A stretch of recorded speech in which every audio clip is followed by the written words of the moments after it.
Hi, good evening. Welcome to the IBD Ostomy Support Show. Tonight we have Richard Harris, aka Gutless Dick, joining us from IBD Hour on Twitter. Tonight we are discussing immunosuppressants. We're also going through IBD Hour and Richard's backstory. And we also have an Ask Us Anything segment. So if you've got any questions, then do ask us. If not, we're going to be throwing about some other personal questions. So I'm Louise, aka Crohn's Fighting. This week has been pretty hectic. Been doing practice runs. I had a meeting with Gemma today, which is a fellow ostomate, so it's nice to put a face to the name. And we had a 3-hour lunch in Wetherspoons, and we're setting up a stoma support group this side of Maidstone in Kent, so we'll see how that goes. And my diversion colitis is kicking off, so if I dash off tonight, I'm not being rude, it's purely because I have to go. So I'll pass you over to Steffi. Hi, Steffi at Colitis to Ostomy. I've had a pretty boring week, kind of eventful at the same time. Since Sunday night, I've been having on and off contractions and a lot of pain that haven't been proper contractions because there's been nothing happening. And the pain's been ridiculous today while I walked around Whitby.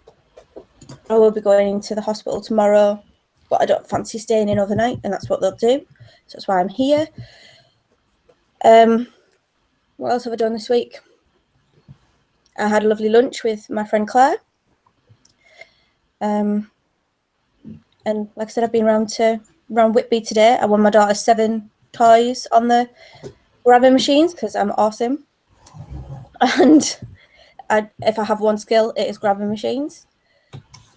And I emptied my stomach on a boat in the middle of the North Sea today, which was something that I didn't think I would do. I got caught on the imaginary tick off that. Yeah, I got caught on the hop on Sunday and had to do 2 emergency wood evacuations. So and even better, I didn't get my Converse, so they're all still white. Yay.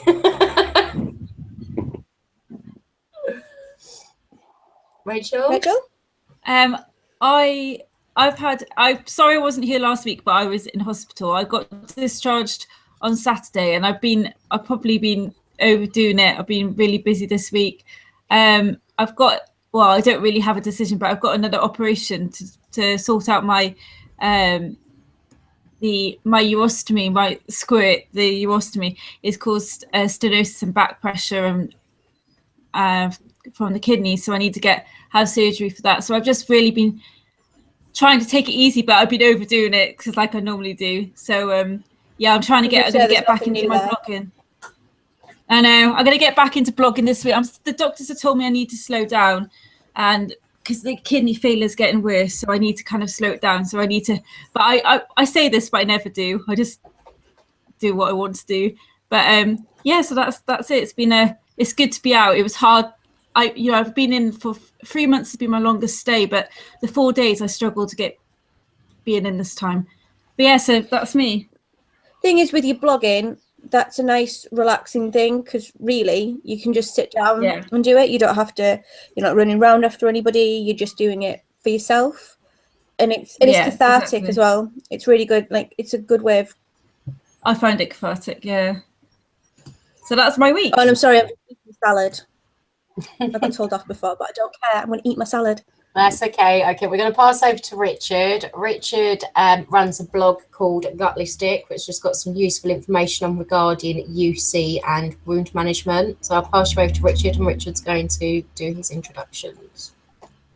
Yeah, hello everyone. My name is Richard. I have a diagnosis of ulcerative colitis. I run the blog Gutless Dick, and I also started IBD Hour on Twitter back in September, which is a monthly Twitter hour for anyone with IBD, and we have a different theme each month. I post up questions, everyone answers and interacts, and just kind of learn a little bit about each other's experiences just on a different social media platform. So my week mentioned wound management, so I still have an open wound, which was featured in last week's show. That's where I had my rectal and anus removed in January 2016, and that wound still hadn't healed. However, current treatment me really, really well. So I'm hopeful that I might finally not have to go and get my dressing done every day, which would be really nice, because it's been a year of nearly daily dressings now, so that's been quite horrendous. But yeah, I'm fortunate enough to still be able to work full time. So I've been at work and then coming home and running around after my little boy. And yeah, so that's been my week. Okay, why did you start IBD Hour in the first place, Richard? I started IBD Hour because there was nothing like it certainly on Twitter in the UK. There were a couple of American IBD Hours, so the IBD Social Circle guys had something, although it was irregular. And I did some social media training and kind of developed it as a project from there. Personally, certainly at that time, Twitter was my favorite social media platform.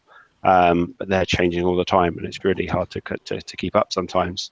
And yeah, so I just wanted to start it and give it a go and see what happened, really. And so, as I say, we started back in September, and it's run monthly since then. And for me, I think it's going quite well, but I'm probably slightly biased. And people just come along and interact. And we had just before, for the December one, I think it was, we did the theme was kind of the festive season and kind of work parties and surviving the lots of eating and this kind of thing. And we had some really positive feedback from someone who was just post-op and was really struggling with her body image at the time. And which is it's just so nice to talk to people and know that things are going to get better and things are going to improve for me. So that was really, really positive. No, that's a good thing. I mean, you host it. It's every third Thursday of the month, isn't it? And it's 8 till 9. Yeah, that's right. Third Thursday of the month, 8 till 9, over on Twitter. And if you want to find out more, if you go to Twitter and find IBD Hour, then all the details are on there.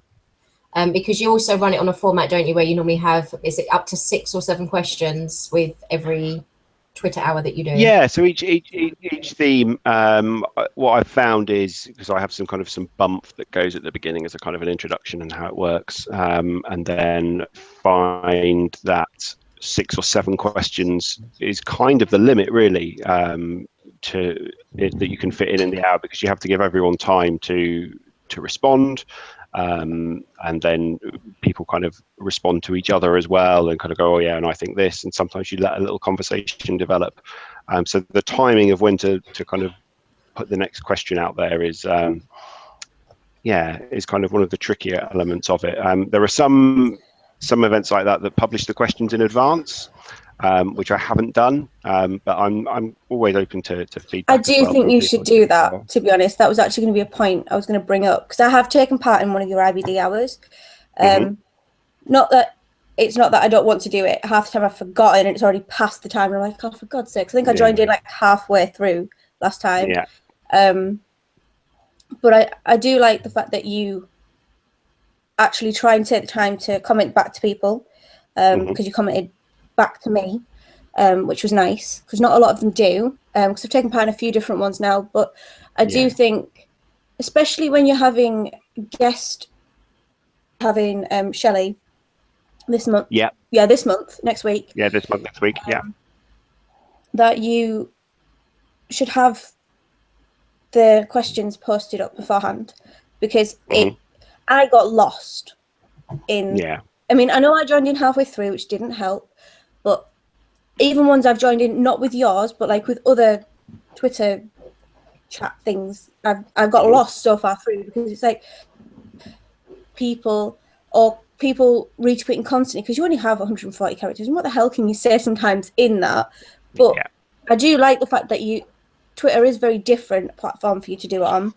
Like you said, there isn't anything for IBD on that other than yours, which is good. But definitely having them posted in advance, and it brings people back to your blog as well. Which I know that's not necessarily your main thing, but who cares? I mean, you've got some good things on there. Why not let people read them? Keep bringing people back to you, and then you can like publicise your IBD hour again. You know, that's And certainly on the blog, I do have like a kind of a hints and tips page. So that's a kind of a little summary of what it's about. And after each one, I do a storyfy. So if you have missed it, you can go back and you can see all the tweets really easily. But I think it's something that I need to try. That does mean, however, that I would have to write the questions far enough in advance to have put them on the blog and not be winging it. You could do it a week. You can do what we do. We do it a week before. Yeah. There's the UK blog one that I took part in, and they literally put theirs up the night before. So if that's okay, if that's what you want to do, doesn't matter. They're up 24 hours before. If people don't want to read it, then that's their choice, isn't it? Because the other thing is as well, Richard, if you post the questions up a little bit early, you might get more of a run on it if people know what's being spoken about, because then they'd be able to formulate what the answers are going to be and try and formulate it down to that sort of character index. 140 characters. Yeah, because I mean, what are you covering next week? So next week, as Stephanie mentioned, we've got our second guest host. So Shell Laws, who blogs at Stoma in a Teacup, is guest hosting, and she is doing questions about drugs, so drug treatment for IBD. We're going to cover a whole range of different kind of treatments and talk about people's experiences of them. She's sending me the questions this week, actually, I think, so that I can kind of fit them up and set them in. So maybe we'll try it this month or next month and get the questions out a little bit earlier. As you say, maybe just 24 hours before would be I mean, for me, sufficient. If you had the questions up, I mean, obviously I take part in this, but it doesn't mean that I wouldn't be able to write down my 140 characters in like OneNote or wherever it is on my phone, and then post it up to the question. Post it up as I go along, because I mean we all are on our phones usually because we get messages through for the show. So I don't think it's going to be a particular issue for me to tweet my response. In my opinion, it's like if people want to take part in IBD hour, we are recorded, so you can take part in IBD hour and then watch us after. It's not a one-way street. We are recorded. We can be watched after, and that way people can still. It's recorded actually, so it doesn't interrupt other things that people are doing, because then they can just watch it at their own time. They don't always have to watch the live. So and that way it didn't infringe on anything. It made everyone that wants to take part in both able to do so. You know. Yeah, no, that's really cool. I think I'll definitely give that a try. Either, as I say, either this month or maybe next as well. There's kind of lots of different things to manage. But no, and one thing that is a bit more difficult with Twitter. I mean, I monitor kind of any mentions and messages and stuff kind of all the time, but I don't put out that much stuff in between times. Kind of reminders in the kind of from the week before. But it can be quite difficult. I think people do forget about it, and actually it's really useful for me to kind of get some of that feedback from people who have taken part. So thank you. That's okay. It is a good idea. It's just it needs a little bit of refining. I mean, we all have technical difficulties. That's the coding. Well, we did the first few weeks, didn't we? Yeah, but with the microphone. Like, yours is once a month. It's going to take a little bit longer for you to weed out the little bits that would make your show amazing. Where every week we've had more chances to sort it out. And it still goes wrong. But most of it now is down to connections. Everyone's different connections. So I mean, Richard, why did you start blogging? Initially, I started to really as kind of partly for myself, just to kind of write down and have an outlet for myself, and then also to kind of share with friends and family really kind of what was going on. So I was diagnosed back in 2005 and had my first big operation the same year, emergency subtotal colectomy and stoma were formed. And I remember kind of, because I basically disappeared, because this was a bit before kind of smartphones and things. In fact, you weren't allowed your mobile phone in hospital technically at that back in that time. So a lot of my friends didn't really know what was happening and couldn't get hold of me. So I remember when I came out of hospital sending this big email around to people, and then you could access the internet in hospital. So I thought, oh, if I had somewhere that I could kind of put stuff out, then that would be, that would be really useful. So I kind of started it for that. And it wasn't just focused on the IBD stuff. It was about kind of other things that were going on in my life. And then over time, I've kind of refined it, and that's what I'm writing about. That's what it's where I'm trying to kind of build an audience. And I don't have a huge following or anything like that. But I do it for me. If other people read it and like it or find some useful information, then that's then that's great. Well, to be honest, that's what blogging should be for. Yeah, some of your wound blogging, some of your wound blog posts, they did tickle me, but I've got that sort of sense of humour. So I think the describing the vac machine as it's starting up as the giant's hand groping you, I think that was quite an accurate thing to say. Yeah, I think and in that area, I think you can, or anywhere, probably relate to that moment. Ooh. And or the other one is when they do the dressing changes and they take out the sponge, and it's the equivalent of having a cheese grater rubbed up the new skin. Oh, Louise! Yeah, you know that, don't you, Rachel? Well, Rachel, you've had that treatment yourself. I have. Yeah, it's definitely it's one of those weird things as well. I know the nurses on the gastro ward at my hospital quite well, because I've been in there quite a lot, and they were like, oh, we're really sorry, this is really gonna hurt, and we're like, yeah, okay. So it was what have you got on the trolley that is going to help me? And drugs. And it was weird because that'll be fine. But it was weird because at the time that I was in having the vac therapy, apart from the wound breakdown, there was kind of nothing else wrong. So that was the reason I was in hospital. So it was a bit weird. And then kind of once every 3 days, it was like double Oromorph and rip that out and stick another one in. And one of the nurses who was there had previously worked in France, and said when they do it in France, that would always be done in theatre. They would always take you to theatre to change a vac dressing, and there was me like lying with my ass in the air, blanket on a hospital bed in the centre of Bristol, making sure the curtains were shut. So yeah.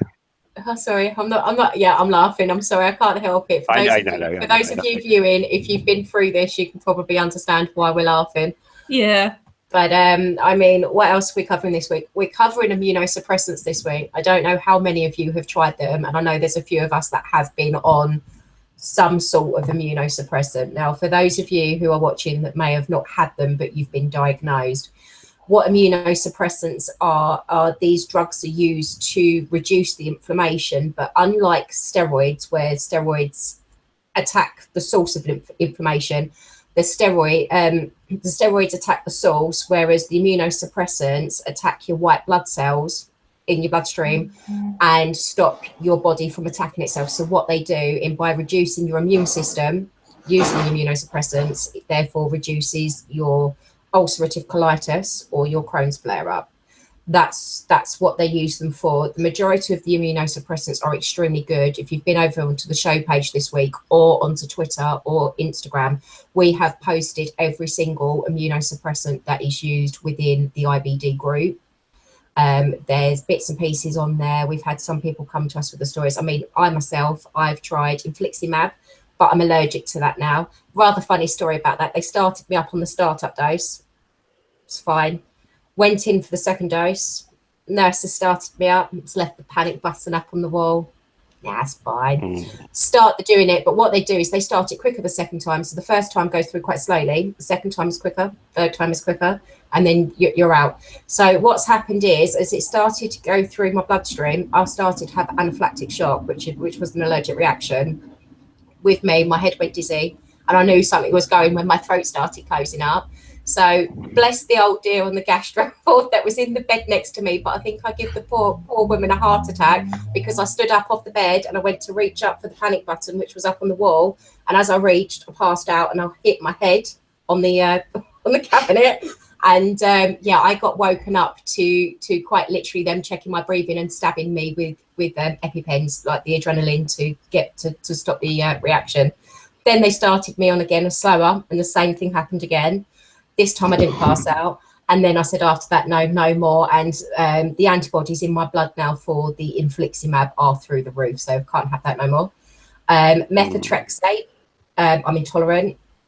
Metronidazole and captopril, which they normally use with those as well. But there are some great stories with methotrexate. Our very own Natalie, unfortunately, I think because of the methotrexate, she's not feeling well today because it's normally her dose. Is it dose yesterday or today she normally has? I'm not sure. Natalie's not feeling very well at the moment with the nausea through the drugs. But Natalie's story with methotrexate is great. So if you head over and have a look, that's a good experience. I mean, how many of us, have, apart from Rachel excluded, who's tried azathioprine? Me. No. Infliximab? Yep. Yeah. Humira? Yep. Methotrexate? Yep. Yep. What's the other one? I'm trying to think of the other one now. Obviously, Ensantharin. yeah, that azathioprine. That's it. I can't say it. We've also got, there's one that they tend to use more in the States than they do over here, and that is cyclosporin, which is used more for UC than Crohn's. Yeah, I had that. That was when I was when I had my first big flare and I was in hospital, and they were just trying to bring it under control, and they were like, it's also used as an anti-rejection drug after transplants. So it's quite a nasty drug, if you like. You know, it's not nice, but it didn't work, and so they whipped my colon out instead. I mean, apart from, I know I'm on the Entavio, which is the vedolizumab, but have any of you tried the natalizumab, or is it Tisabril, as it's called? No. I'm not sure. No, I haven't had any of the new ones. For those of you that are watching, the majority of immunosuppressants are either were produced as anti-rejection drugs for organ transplants, or mainly used in cancer or the arthritis field. The only main two drugs that I'm aware of that are specifically for Crohn's and UC are the vedolizumab and the Entavio, and there's a new one that's just been approved by NICE or NICE, which either way you want to say it over here within the UK, is the ustekinumab, which is also, I'll say Stellara because it's easy to say, but that's just been approved over here, so you might see that out in the hospital soon. I'm sure there's a couple of the girls in the toilet, me and IBD, that are using that at the moment for their IBD, because they posted about it. Yeah, but that was the first time I'd heard of it. Yeah, because the Crohn's and UK Association 2 weeks ago posted it up to say that it had just gone through final approval because they was testing it in Cardiff in Wales, and they was waiting for it to go through finish the clinical trials before it could be approved. Very proud Welsh lady there, Rachel. I know, I had to add that in. Cardiff. I trained in Cardiff as well, in Cardiff Uni. So one of my friends that I met about a couple of months ago, she's just shared with me her story, and she has been on a lot of different ones. That azathioprine, or Aza for sure. Azo, yeah, we'll say that Azo. And she unfortunately, she's had sepsis with hers, meningitis. She's a really young lady, lovely, and has now had ileostomy, I think about 3 or 4 months post-op. And she was just sharing me her story. But that can't, I know it doesn't happen to everybody, but I know that there are some side effects that can occur with them. There are side effects. The side effects are rarer than you think. Unfortunately, what happens when they do all the clinical trials, if one patient has a specific side effect over that 2-year period, they have to list it. However, I think we have discovered since rolling this out, when we started rolling this out last week, there are quite a few people that have come to us and said that the azathioprine and the Humira, that they've been on over the years, that they've ended up with malignant melanoma, which is a malignant skin cancer. So there's a few that have had issues with regards to that, but it's sad, but it is one of the rarer effects. But the other thing as well that they don't tell you, which if you do research, you do find out, any time that they stick you on immunosuppressants, regardless of whether it's winter, summer or spring, you need to put on sun cream when you go out. So anything that is not covered, you need to use sun cream. The reason being for this is the immunosuppressants change the way your skin reacts. And this is why you get some of the rarer side effects, because they don't tell you, and obviously that changes the way your skin reacts. My mum's going to be horrified as she watches this, because when this finally decided that there was something wrong with me, I was put on mesalazine, which goes by like Azacol, Pentazo, which is like the proper baseline that they give you medication wise, along with steroids for UC for definite. Can I just say Pentazo is shit? It is. But and then I was put on like azathioprine. They did not tell. I just remember having a blood test to check my white blood cells, and they used to do that on a weekly basis, which is why I freak out with having needles in my hands now. And I used to miss my first period science lesson every Wednesday for going in for blood tests. All we were told was that if I pissed about with it, which I did, because I'm still really bad with taking tablets, I'm atrocious. And I tell every single one of my doctors that I do not lie about it, because the only person that's going to get hurt is me if I don't tell the truth. And they told me that I was at high risk of having osteoporosis because of it, and especially with how badly I was taking the mick with it, which is probably why I have joint issues. Not because I don't have any form of arthritis or anything. It's probably to do with how badly I took that medication. And then I was put on infliximab. No, that was my choice. My mum and my dad went through the roof, because all they saw was, if you get a cough, you'll die. If you get a cold, you'll die. If you get a sore throat, you'll die. That's all they saw. And I remember talking to my ex, and he was like, well, yeah, it's pretty terrifying, but if you're going to do it, you're going to do it. And I also remember sitting there the day that I only ever had one infusion, because it sent my joints like mad. My dad used to have to give me his phone so that I could, or the house phone, so I could ring his mobile, so that he could come downstairs, pick me up off the sofa just so he'd take me to the toilet, and he would sit on the stairs until I was ready to come off, because I couldn't physically move myself. My dad used to carry me up the stairs and put me in the bath, and then my mum would have to undress me and run the bath. And then, because he felt at the age of 18, that he didn't want to obviously have to do that, because he wanted to give me some dignity, which went out the window a long time ago. But anyway, so, but infliximab, I only ever took the one because of how badly it affected my joints. I refused to have any more. I think the thing is they don't tell you, you do normally tend to get what you call the Immuno infusion hangover for a couple of days after having the initial dose. Mine did not hit for a couple of weeks after. I mean, you, Richard, did you have any problems? Hello?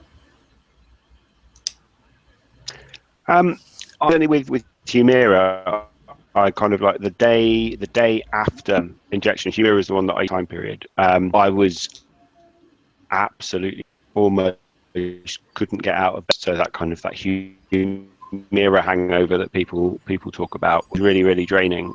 Cycle of infliximab, and it worked really, really well for me at the time, and it kind of helped me for sort of 9 months, just that one cycle. But they did when they give you that one, because it's the imab bit at the end means on mouse genes.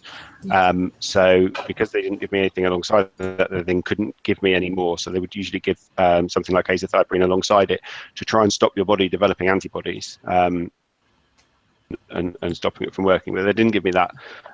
So I could really only have the one cycle. Plus, by then Humira was approved for UC, so I could have it then. Whereas hadn't been approved. So really it was just that kind of that Humira hangover that was the issue for me. Yeah, I was on methotrexate. Yeah. So go on. Horrible. No, how did you get on with the methotrexate? Because we hear quite a few stories about the methotrexate, and there's both the really good success stories, and then there's the ones that really don't get on with it. Yeah, so my methotrexate was quite a low dose, and it was prescribed by a rheumatologist because I developed arthritis kind of down my left hand side of my body. So it certainly dealt with the arthritis really quite quickly. So that was really good.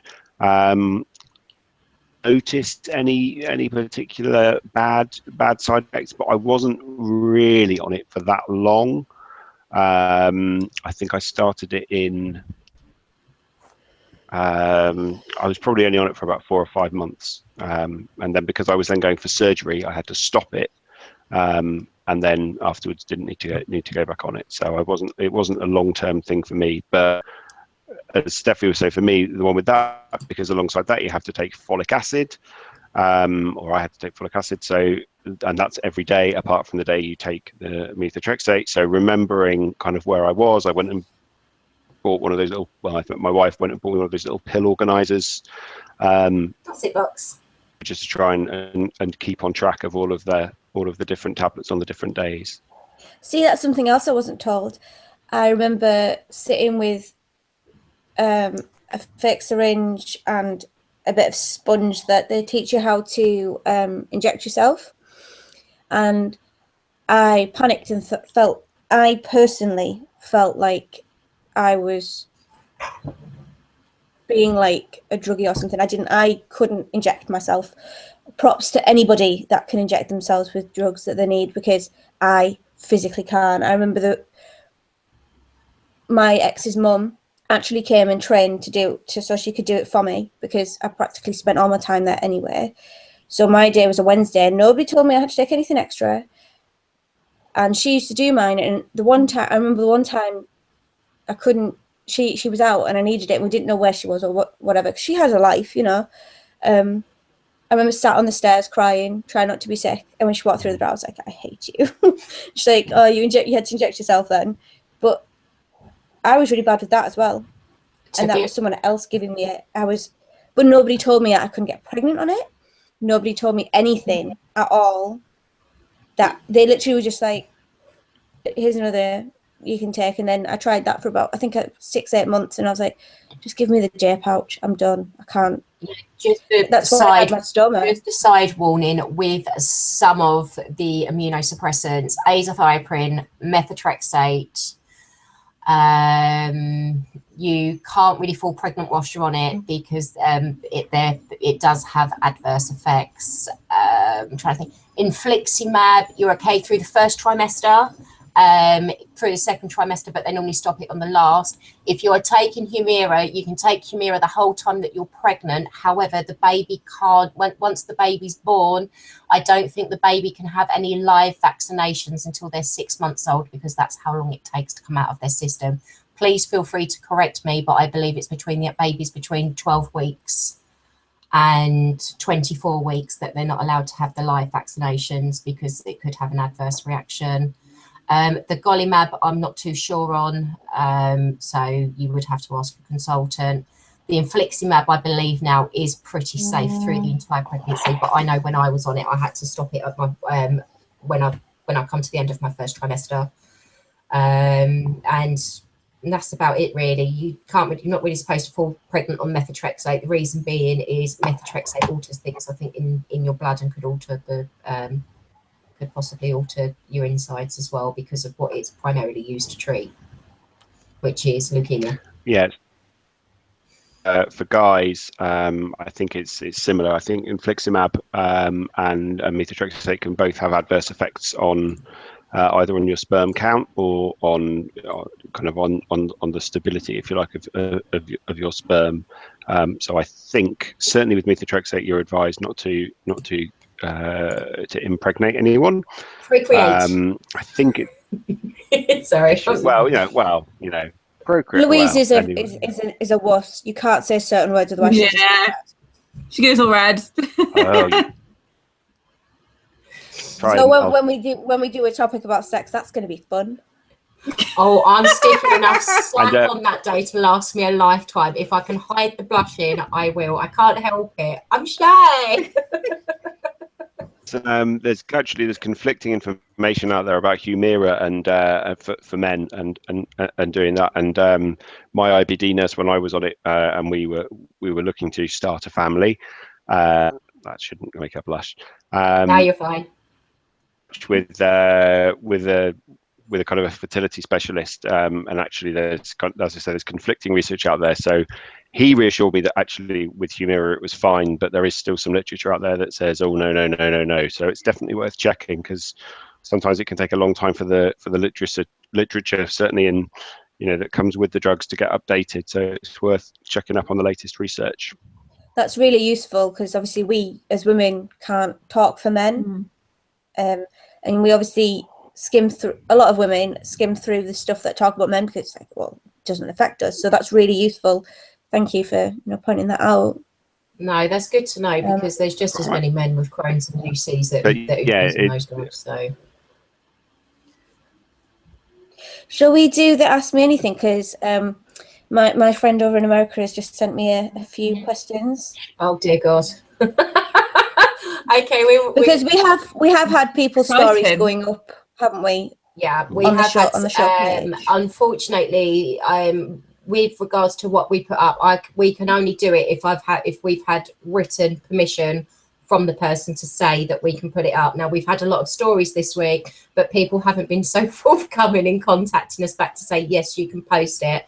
There's one that I've put up about a lady from France who's got UC. So if you go onto the page and have a look at that, that's been posted up. And she's tried quite a broad spectrum of the immunosuppressants. So have a look. But she's mainly put a positive spin on it. So that's all good. So we shall do the Ask Us Anything.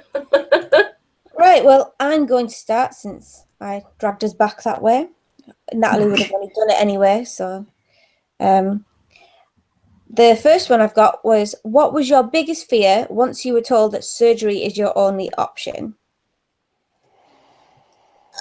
My biggest fear was that I was going to die on the operating table, I think would be my personal best.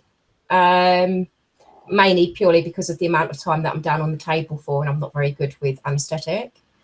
But other than that, I think the only fear that I have is the amount of time that is spent in hospital. I hate spending time in hospital. My consultants have to, it's a good job that I've given up smoking, because I used to use that as an excuse to escape off of the wards before they come round to do the rounds in the morning.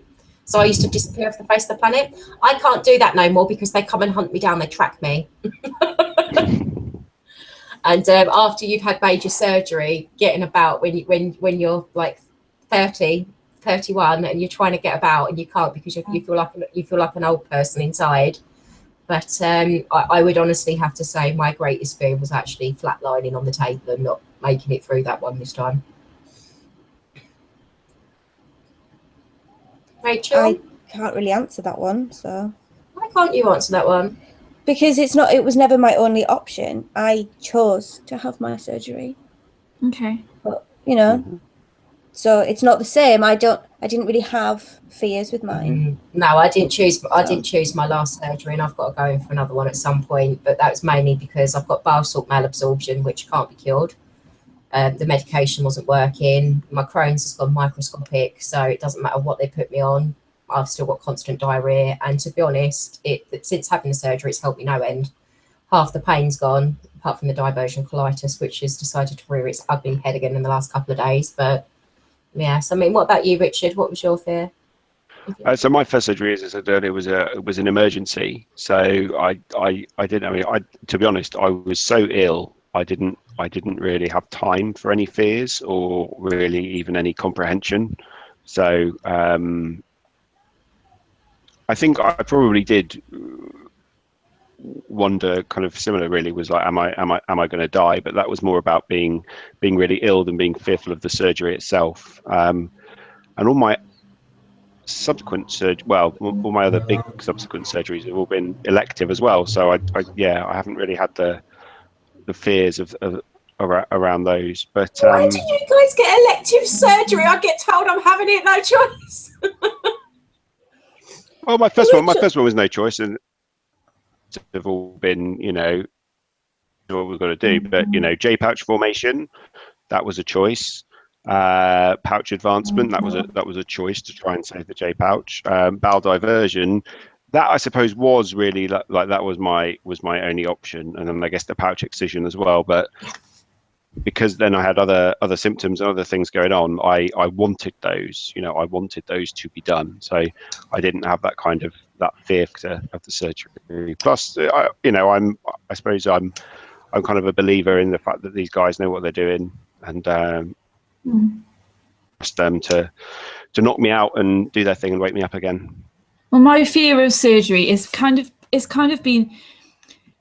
changed. So when I first had my stoma surgery, so when I had my ileostomy, I didn't know anything about stomas.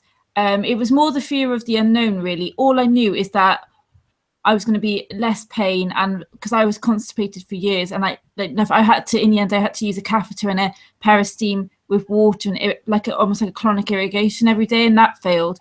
So I knew that I would be better, but I wasn't, you know, I think I wasn't prepared really. It was emergency surgery, but I had time. I think I had a week to so it wasn't really emergency, but it was kind of thrown on me.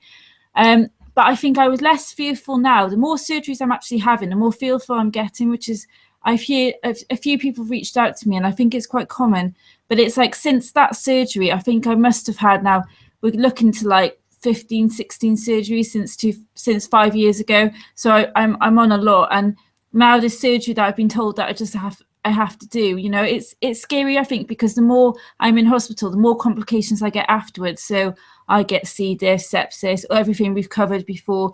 I'm always in isolation, my bowel doesn't work, TPN. And I think it's just for me, it's almost like going into hospital and going through the surgery. It's like going through the whole process of like building yourself up again, going through not just mentally but physically, all of it. And it's kind of it's that process of like going back from the floor, but in the pain, building yourself up, coming out of hospital. And I live on my own, and I have a partner now, but the last year and a half I haven't. So doing it on your own, it does take it out of you. But I think it's like, I know that the surgery saved my life, both of them. You know, the two bags that saved my life, and every surgery I've had, I need it. So it kind of helps alleviate the fear.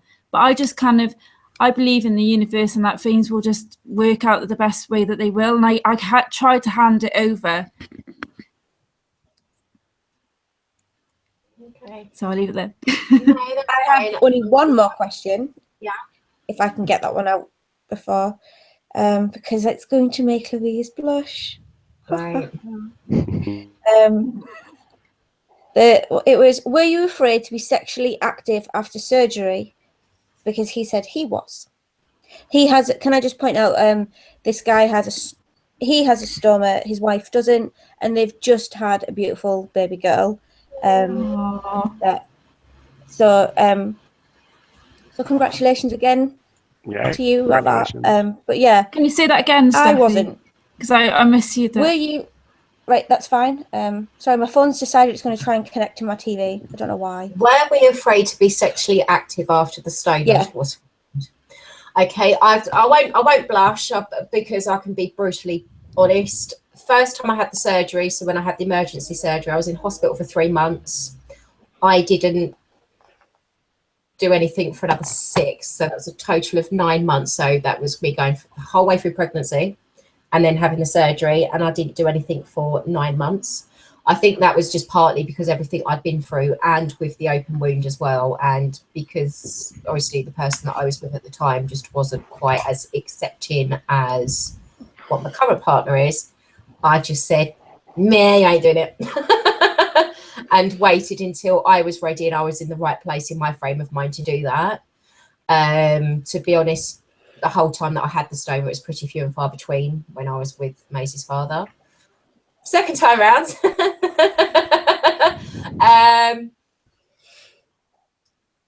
Within 3 weeks of having the surgery done, I've had a couple of issues. I've had 2 bags pop whilst trying. So sort of killed the moment dead. I'm the sort of person that gets up, cleans the bed off, and goes off in a huff and goes and has a shower. So, but to be honest, it's pretty active, I think would be the correct point to say. And I'm now going really red. I'm sorry, Ben, if you're watching this. What about you, Steffi? There you go, payback. Sorry, I have a pretty good idea that my mum is watching, so if you'd like to turn off now. Because she watches and my dad listens, so I'm giving them a chance. If they're still listening, it's your own fault. With my J-pouch surgery, I didn't have any apprehensions, but it was so painful. But then again, I had an open. It was a 10-inch scar down my stomach with and I remember my ex the only issue he had was I had this massive white dressing, and he said it was just like it looked daft. That was all. That was the only thing he said. And with my stoma surgery, no, I'm 8 months pregnant. Clearly, I didn't have any issues. I was pregnant within 2 months of my surgery. So before I obviously fell pregnant with this one. So again, I don't think there was an issue. We literally just the only things we have an issue with is the bags are fairly scratchy. Now I was talking to one of the guys I run a support group with in Northallerton, and he also agreed. He was like, yeah, oh my God, like the bags can be really scratchy. So we either use waistbands, underwear, bag covers, whatever, because it's just, I'd rather not just ruin the mood, to be honest. Do you mean scratchy, or do you mean that the occasional scrunching noise? No, that's not. It's like the opening, even with Sensio and Mio that you can fold up over onto themselves. That where it folds up, it's still fairly scratchy. I've never had that issue. Stephen and I just must have really sensitive skin, but I don't even like having the bag against my skin. At the best times, if I'm wearing my comfies, I wear one of Stoma Style's bag covers as well, because I just don't like the feeling. So, because it does scratch the hell out of me. I mean, what about you, Rachel? Because I don't know, because I think your mum might be watching. Yeah, mum is watching. But I know she is watching. She messaged you girls earlier, didn't she? Yeah. Hi, mum. Please turn off now. Okay, so since having my bladder removed and my urostomy, my sex life is much better. I don't have any issues. I'm with a partner who's very accepting and accepts the bags, and it's just, you know, he's got scars as well. So it's kind of, for me, it's sort of, I've learned to accept, and I love my body now, and sex is an issue. But when I had the catheter in, when I had the suprapubic in, it was horrific. Like the spasms I would get afterwards, it was really traumatic for my ex as well, which I never really sort of realized. And like, it was quite traumatic for him because he would see me in pain afterwards. But when I got the urostomy, and I did worry, like when I ended it with him, I didn't think I would meet anybody else because I had the 2 bags. And dating with stone bags is funny. I have got some funny stories, and I'll leave them till next time. But I've never had an issue in that department. I think it's kind of, it's how much you allow it to affect you as well. You know, I do think it's kind of with dating and stuff, you know, for me, it was just, I was upfront and honest right at the beginning, you know, and when the guy I'm with now, we were friends a year before anyway, so he knew my situation. But I think it's about being honest, and I want that in my life, you know. I want a healthy sex life. I don't want to think, oh, I've got stone bags, I shouldn't have that, because everybody should have that, you know, whether you're well or not well.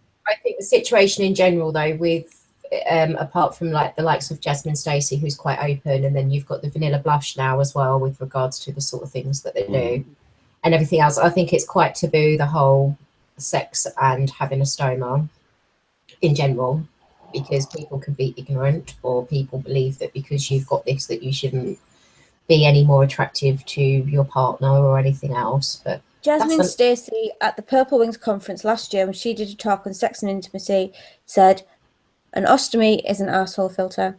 It'll weed out all the people that are not worth your time. I love that. That's great. It is. Jasmine's great. But what about you, Richard? What's it from a guy's point of view?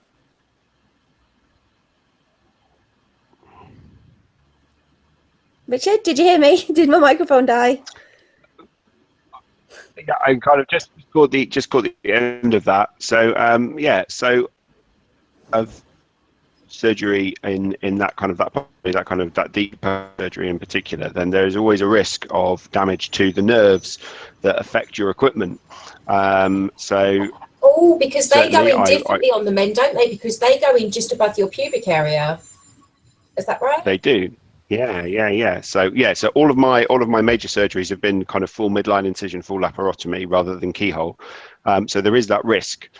So certainly once the catheter has come out, I've just checked that everything is working, just in case I need to kind of lodge an issue with the doctor. But in terms of kind of getting home, so after my first surgery, I was in hospital for 7 weeks. I lost about 3 or 4 stone in weight. So I was, I'd been really, really ill. So it probably took a while to get back then. After my pouch formation, and I've had the same partner throughout all of this time from kind of diagnosis, was my girlfriend, now my wife. I remember kind of wanting to, and maybe feeling like I should, and probably like being able to, but it was probably not, not win any awards really. So yeah, I think you can do it. I think I remember us talking about it actually, and she was worried, because if you've had this big abdominal surgery and you're not supposed to do an emergency stop in a car for 6 weeks, and you're told your recovery is going to be 3 months, and you can't do sit-ups for a year and all this kind of stuff. Obviously all the movement in that kind of area, depending on what position you're in, can be, it's putting stress and strain on that area. So I think it was, for us, it was kind of a fear of doing something that was going to make things bad, and then do you risk a hernia or splitting wounds open or any of that kind of stuff, which is, as you said earlier, is going to kind of spoil the mood. So I think you just kind of experiment with with each other, and it can be quite empowering, because you can discover just kind of intimacy and in different ways, and touch and that kind of thing, without kind of perhaps going the full full hog until you're absolutely ready. But going back to kind of to the underwear thing, one of my and I don't know really, men's underwear is like, it's not really, the kind of the magazine model thing of men is like a guy maybe in a nice pair of boxer shorts with the kind of the abs and and everything else. And obviously when you've got a bag there, that's it's not impossible to achieve, because Blake Beckford has done it, and we've probably all seen images of him. But it's abs aren't everything, Richard. Seriously, not every woman gives a crap about things like that. Some of us prefer something to grab hold of. At the end of the day, you're very lucky. Your wife has been there through everything, and she loves you for you. She didn't give a flying whatever, and I think that's absolutely lovely, because not everyone gets that. I'll be perfectly honest with you. Ben surprised me, because obviously when me and Ben started going out, he knew that I had the surgery coming up. I explained it when we first started dating, and yeah, that boy's amazing. Honest to God, nothing phases him. He's not called Tiff in the Great for anything. Nah, he's not just called Tiff in the Great for anything, bless him. But no, Ben was absolutely fine, whereas my partner before, who I was with for 11 years, was just completely about it. Whereas Ben takes the time and looks at things and researches things and finds things out. And even, bless him, after I had my surgery, a couple of weeks prior, just after having the surgery, he'd actually been online to Vanilla Blush and ordered me some of the, the support knickers with the inside pouch. He'd actually been and got me some of those for Christmas, just to help me, because girls, as you know yourself, when you've got the stoma bag, it's a bit difficult sometimes to wear normal underwear during the day, because you have to, unless you're actually going to Marks and Spencer's and buying your nan's big on, full on, just up under the boob knickers, you know, really got anything to tuck your bag into. My stoma's in line with my belly button, so It doesn't bother me. I just stick a Converse waistband on or a vest, Yeah, and I'm good to go. My main issue is my torso is really long. Oh, sorry, carry on, Louise. No, I have a really long torso, so my bag sits just on my C-section scar where my knickers sit lower, so I can never tuck my bag into my drawers. So what I was saying is with waist, because I've got the two stoma bags, I found that I had a Converse waist thing, but they're just not a bit long enough because of my prolapse as well, and because of the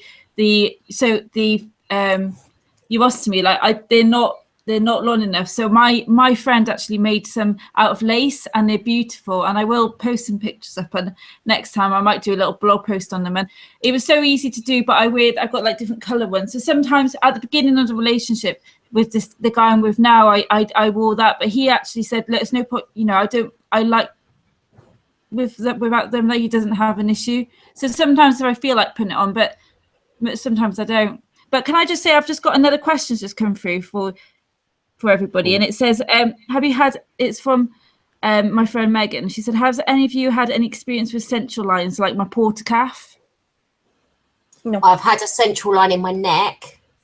Yeah, I have as but well. that was because I had inoptric support, because my heart kept flatlining. I had inoptric support in through my neck to control my blood pressure to stop my heart from conking out. So I guess that was when you were in the coma and in the ICU as well, yeah? Yeah, I had that central line in for 6 weeks. Okay. And it was horrible. How about you, Steph? Nope, I've had a feed line in my arm, and that's as far as anything other than normal cannulas go. Okay, Richard? Yeah, I've had a couple of central lines, but I've never had a porta cath. So once that first time when I was in hospital, I had the TPN, had it then, and then when I had my pouch advancement, they gave me a central line as well, just for the recovery. I'm just trying to think, with your friend Megan, I'll research it, because I know there's quite a few people with Crohn's and UC that are on my list that follow me, that I follow, that have got port caths in. Okay, so I'll have a look at that over the next couple of days and see what I can find out about that. Cool. Well, my experience just quickly is I haven't had a porta cath, but I've had many PICC lines, many TPN, many central lines. But I've never had a porta cath. The porta cath though, that's quite heavy duty having the porta cath in, because I think that's something that they normally stick in here. Yeah, I think it's on the right side, I think, if I can remember. There's a possibility I might have had a porta cath, but I'm not too sure if that was a porta cath or a Hickman line, but I've still got the scars on my chest from that. Oh, have you? Maybe it was Hickman line, because I know they do give that one. But no, I'll research the porta caths, and if you get Megan to contact me on my Crohn's Fighting page, and I think she's had it for years. Like I think she's had it for years, and like with the porta cath, it's less infection. I think with porta cath than like PICC lines all the time. Yeah, because the porta cath is more sterile when they put it on, and it's got a bigger cover. When they put the Hickman line in, the Hickman line just literally just sort of dangles there. You've got a couple of sutures here and one here to keep it in place, whereas when they put the porta cath in, that is like covered with a sterile dressing and everything else. So that is basically the only information I know on that. But if you get Megan to contact me, I can have a look, because I know there's a couple of ladies that have got those, just recently had those put in. So awesome, thank you, Louise. That's okay. I mean, we're going to have to wrap up this evening. Thank you for those of you that have watched. Don't forget, next week, Richard starts IBD Hour on Twitter at 8 o'clock. Shell Lords will also be guest hosting on that. If you go onto Twitter, it's Doobaz, so DOOBARZ, at Richard Harris. Alternatively, if you go onto the IBD and Ostomy Support Show page on Richard's bio, there's also a link at the bottom to his blog, to Twitter, and to his Instagram. And you can find him under Gutlistic on Facebook as his page for his blog as well. Next week, I do believe we are purely covering body image, and that body image is going to be man versus woman. So we would love to hear your stories with regards to body image. We'll be putting the polls up for that tomorrow. We have the amazing Steve Cartmell joining us next week, 8 until 9. He's looking forward, and I'm pretty sure if one of us drops off, he can run it himself. So We'll be posting Steve's bios up next week, and we will also be doing his infamous YouTube video on how to change your stoma, which he did for Crohn's and Colitis UK. And yeah, so that's it for this week. If you've got any questions, contact us and we'll try our best to answer them, or contact Richard. And we're going to say goodbye for this evening. And for those of you that are wishing to contact Natalie, if you contact her at the Spoonie Mummy, and I'm sure she'll get back to you when she's feeling a bit better. So we'll say bye for now. Say bye. Cheers, guys. Bye. Thank you, Richard, for joining us. Thank you, Richard. Yeah, thanks, Richard. Thank you. Hang on. Bye. Bye. Bye.